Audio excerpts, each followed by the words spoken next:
بسم الله الرحمن الرحیم.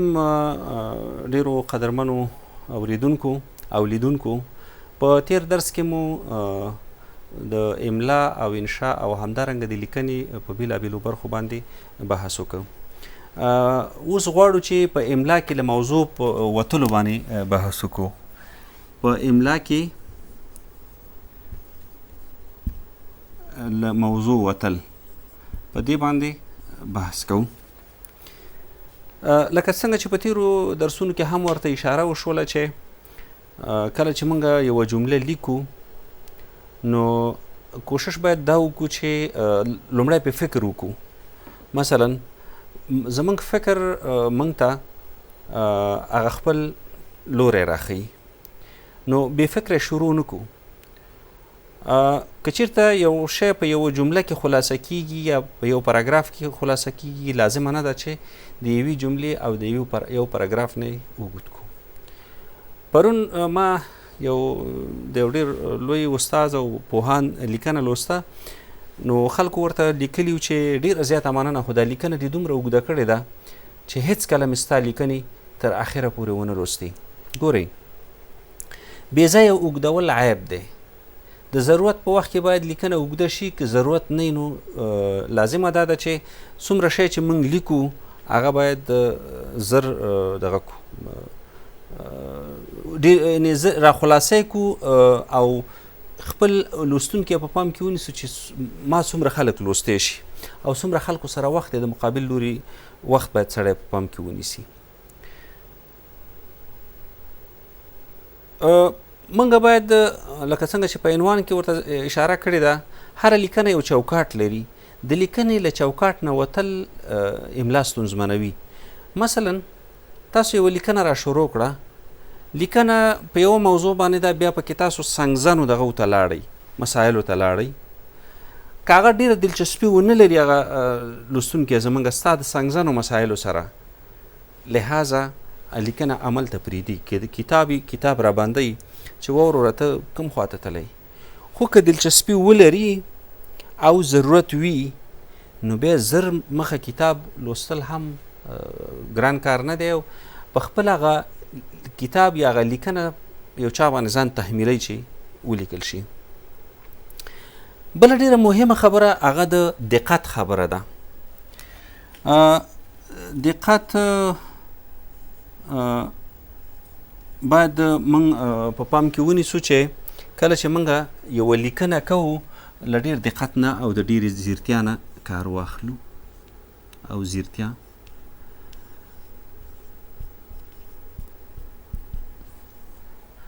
دقت او ځیرتیا څه معنا؟ که چېرته موږ یوه تحقیقي لیکنه کوو او د یو چا نقل قول په هغه لیکنه کې را اخلو، نو باید موږ څه وکړو؟ هغه ډېر دقیق باید راواخلو. یو وخت کې موږ یو امتحان اخیستلو، هغه امتحان د ژورنالیزم په برخه کې و. هغه پوښتنې هم چې راوړې وې، سوالونه هم چې راوړي وو، هغه ډېر عام سوالونه وو، خو د هغه ژورنالیست هغه افاقي مطالعې ته پکې ضرورت و چې دی پکې څومره خپله هغه افاقي مطالعه لري او موضوع څومره راټولولی شي او څنګه یې وړاندې کولی شي. او ما ولیدل کله چې هغه پرچې موږ چې کولې، زما په 2 ژورنالیستیکو کتابونو باندې حوالې ورکړې وي چې فلانی په دې کتاب کې دغسې ویلي دي. چون هلته ما پرچې کتې، دی په دې پوه و چې زما د کتاب نه نقل قول کړی دی، ګوندې زه به خوشحاله شمه چې د زما د کتاب نه نقل قول کړی. خو کله چې ما ولیدل، ما ته خو هغه د خپل کتاب مفاهیم یاد و، هېڅ په دې برخه کې ما هغسې توضیحات نه و ورکړي، لهذا ما هغه غلط ونیول. مال په دې خو زه پوهېږم، ځکه چې زما په کتاب کې چې دا توضیحات چې ده ورکړي دا زما په کتاب کې نشته، دا دی زما کتابونه، نو هغه وایي خبرې وي. که چېرته دې سړي دقت کړی وي او ځیرتیا نه یې کار اخیستی وي، هېڅ وخت به یې دا کار نه وی کړی. یو ژورنالیست او لیکوال باید همیشه دغه نه کار واخلي، د دقت نه کار واخلي.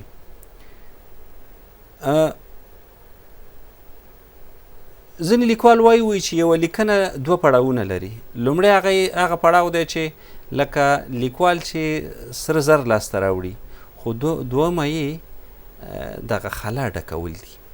څه معنا؟ مثلا موږ یوه سوژه پیدا کړه، په هغه سوژه باندې موږ کار وکړو، لیکنه مو کړه. انسان فطرتا او لیکوال هم باید انسان هم فطرتا دغه دی، د کره کتنې دغه لري، وړتیا لري. مثلا په یوه لاره روان دی، سوچ ورته پیدا شو چې کیدای شي چې په دې لاره کې ماته یوه ستونزه بیرته راګرځي. دا د انسان فطري انتقادي روحیه ده. یو لیکوال چې قلم اوچت که او څه یې ولیکل، معنا دا چې سره زر یې لاسته راوړل، خو د سرو زرو د سیقل کولو دپاره یو محک ته ضرورت دی او هغه محک باید هم دی ولري. په دې معنا چې که څه شی تېروتنه کړي وي نو ځان باید سم کړي یا خپله لیکنه سمه کړي، ځان مطمئن کړي چې خپله لیکنه مې سمه کړه. دا کم وخت کې کېږي؟ هغه وخت چې بیا یې ولولي او خپلې لیکنې ته په انتقادي نظر وګوري. ما د یو ډېر لوړ شاعر نه چې ډېر محبوب شاعر دی وامې اورېدل ترې، و یو وخت کې ما یو څه شی لیکلی و، وایي ته وګوره ما ته داسې شی مې لیکلی، اوس وایي راته دغه راځي، هغه وایي ما چاپ کړی. په کار دا و چې ما وایي دا یو څو ځلې لوستی وی، که هغه وخت کې پې زه نه پوهېدم، یو بل چاته مې ورکړی وی چې دا ولوله، خپله انتقادي نظر پرې وړاندې که، وروسته یې بیا ما ته راکړه چې زه پوه شمه چې زما نیمګړتیا او زما خالیګاوې په کوم ځای کې دي. نو لحاظه موږ وایو چې هر شی په یو انتقادي نظر باندې لوستل پکار دي. کله چې انتقادي نظر نه و هلته بیا اصلاح نه رامنځته کېږي. نو خپلې لیکنې ته د اول ځل لپاره په خپله باید سړی په انتقادي نظر وګوري. یا موږ او تاسو کله کله یو شی لیکو بیرته یې ورانو، بیا یې سم لیکو، یا په دې دغه کې په کمپیوټر کې لیکنه کوو، طبیعي خبره ده چې موږ نه یو توری پاتې کېږي، پروفي غلطي.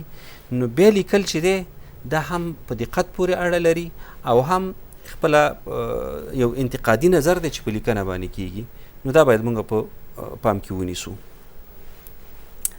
ښه، همدارنګه په لیکنه کې لږ ځنډ کول. مثلا وایي چې فلانی صاحب ناخوانده امضا میکنه. زه وایم چې یو شی باید ولوستل شي. که تا په خپله ولیکه یا یو شی دې لیکه، لږ د ځنډ نه کار واخیستل شي. ولې پرې ډېر کاغذ چټل کو؟